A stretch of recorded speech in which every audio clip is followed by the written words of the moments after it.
28শে জানুয়ারি সিঙ্গুরে জনসভা করবেন মুখ্যমন্ত্রী মমতা বন্দ্যোপাধ্যায়।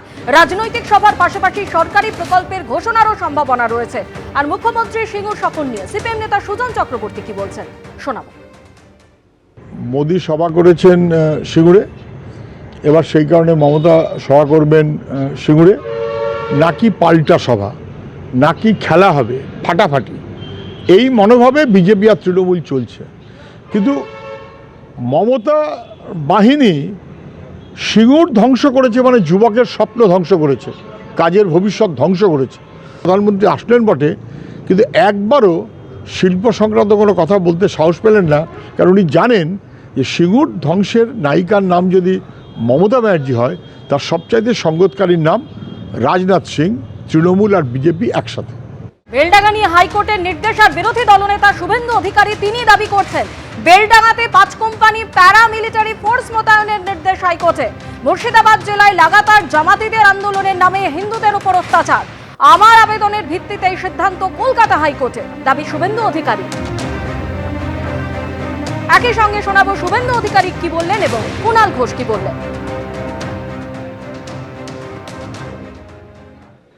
যে একটু আগে কলকাতা হাইকোর্টের ডিভিশন বেঞ্চ আমার অ্যাপ্লিকেশনের ভিত্তিতে বেলডাঙ্গাতে 5 কোম্পানি প্যারামিলিটারি ফোর্স ডিপ্লয় করার নির্দেশ দিয়েছে এবং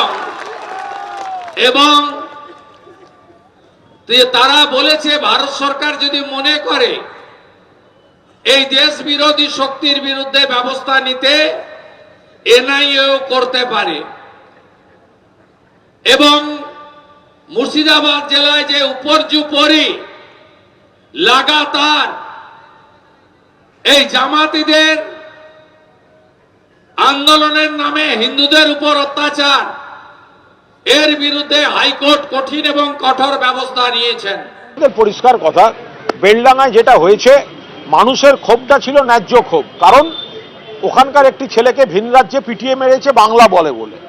কিন্তু এই মানুষের ক্ষোভটাকে বিপথে চালিত করে অশান্তি করে বাংলার বদনাম করা, তৃণমূলকে বদনাম করা, এটা তৃণমূল বিরোধী শক্তি, বঙ্গ বিরোধী শক্তি করেছে, ধরাও পড়েছে একটা অন্য সংগঠনের, আপনারা দেখেছেন।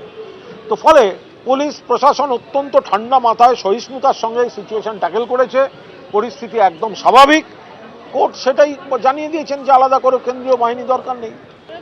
যেখানে পেরেছে এনআইএ দিয়েছে, তো হলো কি? এনআইএটা তো দিনের শেষে তৃণমূল কংগ্রেসের কর্মীদের হয়রান করার জন্য ব্যবহার হয়। বেলডাঙ্গায় অশান্তির ঘটনায় গ্রেপ্তার করা হলো আরো 5 জনকে। বেলডাঙ্গার অশান্তির ঘটনা এই নিয়ে ধৃত বেড়ে দাঁড়ালো 36 জন। ধৃত 5 জনের মধ্যে 3 জনকে হেফাজতে চায় পুলিশ। ঝাড়খণ্ডে পরিযায়ী শ্রমিকের মৃত্যুতে 2 দিন ধরে তাণ্ডব চলে বেলডাঙ্গায়। বেলডাঙ্গায় তাণ্ডবের ঘটনায় ধৃত বেড়ে 36।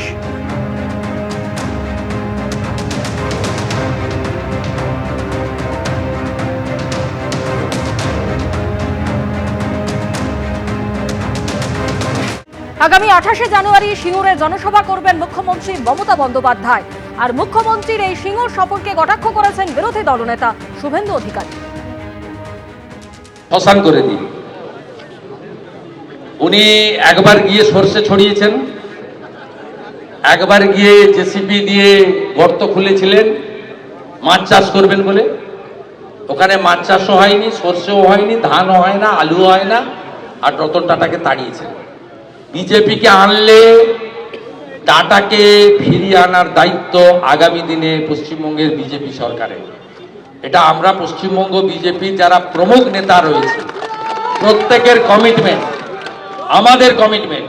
প্রধানমন্ত্রী এক লাইনে সিঙ্গুরে বলে গেছেন, যতই আপনারা কিছু শুনলাম না বলুন না, কারণ প্রধানমন্ত্রী জমি, প্রথম শিল্প করতে গেলে জমি দরকার, শিল্প আকাশে হয় না।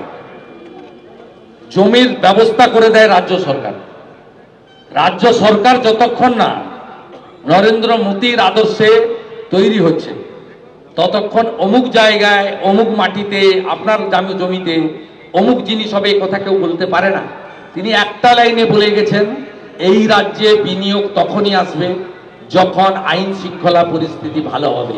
বেলডাঙ্গা হলে, নাকাশিপাড়া হলে, বেথুয়াডহরি হলে, ধুলিয়ান হলে, শামসেরগঞ্জ হলে, জঙ্গিপুর সুতি হলে, রেজিনগর হলে, মোথাবাড়ি হলে, মহেশতলা হলে কোনোদিন কোনো বিনিয়োগকারী বাংলায় আসবে না। আগে জামাতি হাঁটাও, তারপরে এখানে সব হবে। আগে জামাত হাঁটাও। এবিপি আনন্দ, এগিয়ে থাকে, এগিয়ে রাখে।